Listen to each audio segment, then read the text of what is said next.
Assalamualaikum warahmatullahi wabarakatuh. Di sini kami dari kelompok 10 akan menyampaikan materi dengan judul parafrase. Anggota kelompok kami terdiri dari yang pertama saya sendiri, Afroh, yang kedua Muhammad Bakti Nugroho, dan yang ketiga yaitu Rizka Aprilia Handini.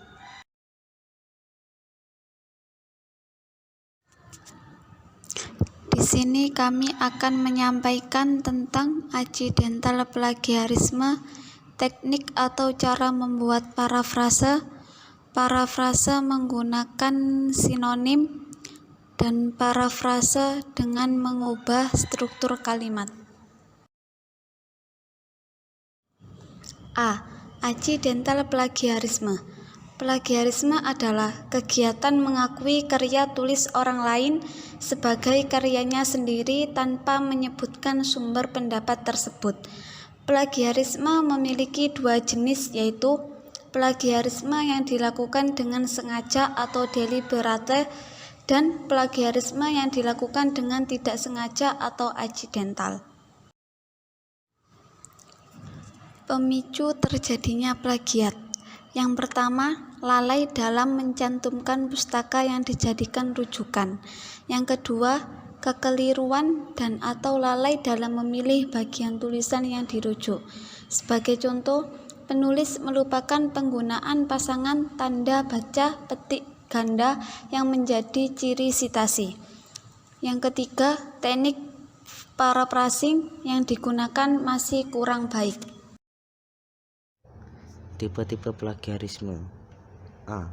Plagiarisme kata demi kata atau word for word plagiarisme, yaitu penulis menggunakan kata-kata penulis lain persis atau serupa tanpa menyebutkan sumbernya.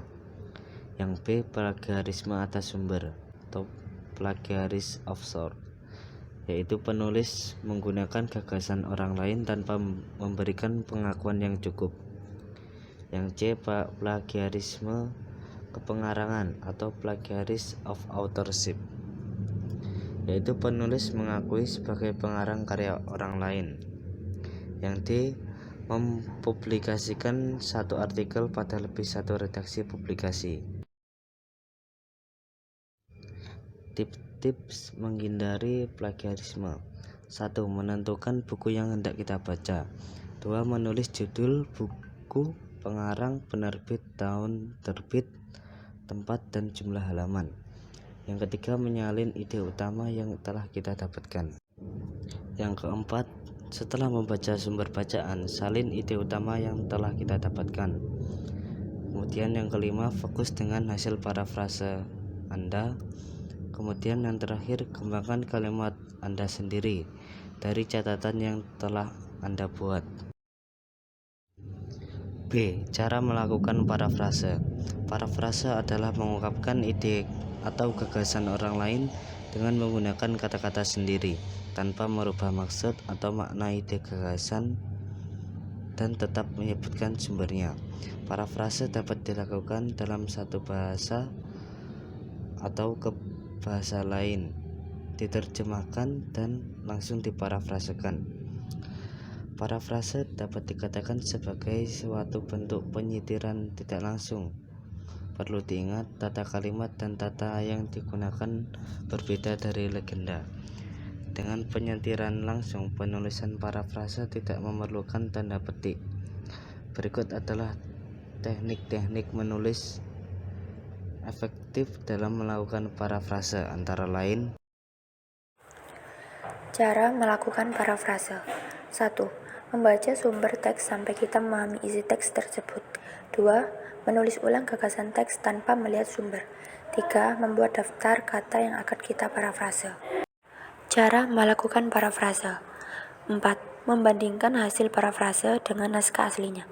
5. Menggunakan tanda petik ganda untuk mengidentifikasi istilah-istilah khusus atau frase yang kita pinjam. 6. Menulis sumber untuk mempermudah dalam menulis daftar pustaka atau referensi.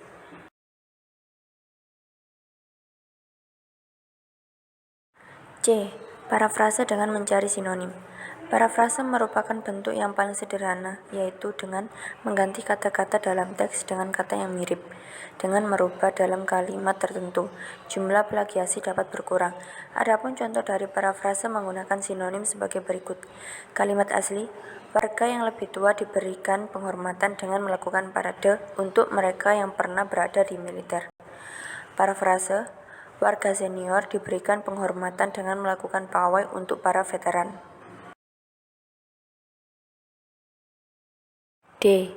Parafrase dengan mengubah struktur kalimat. Pada parafrase terjadi perubahan struktur kalimat. Misalnya, kalimat aktif menjadi kalimat pasif atau sebaliknya. Parafrase dengan mengubah struktur kalimat dapat dilakukan untuk mencerminkan interpretasi seorang penulis terhadap konten aslinya. Adapun contoh dari parafrase dengan mengubah struktur kalimat sebagai berikut.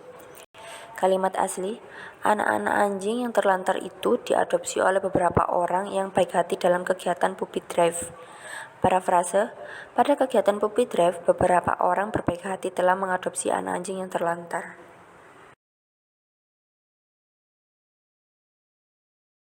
Sekian presentasi dari kelompok kami. Apabila ada kesalahan, mohon dimaafkan. Wassalamualaikum warahmatullahi wabarakatuh.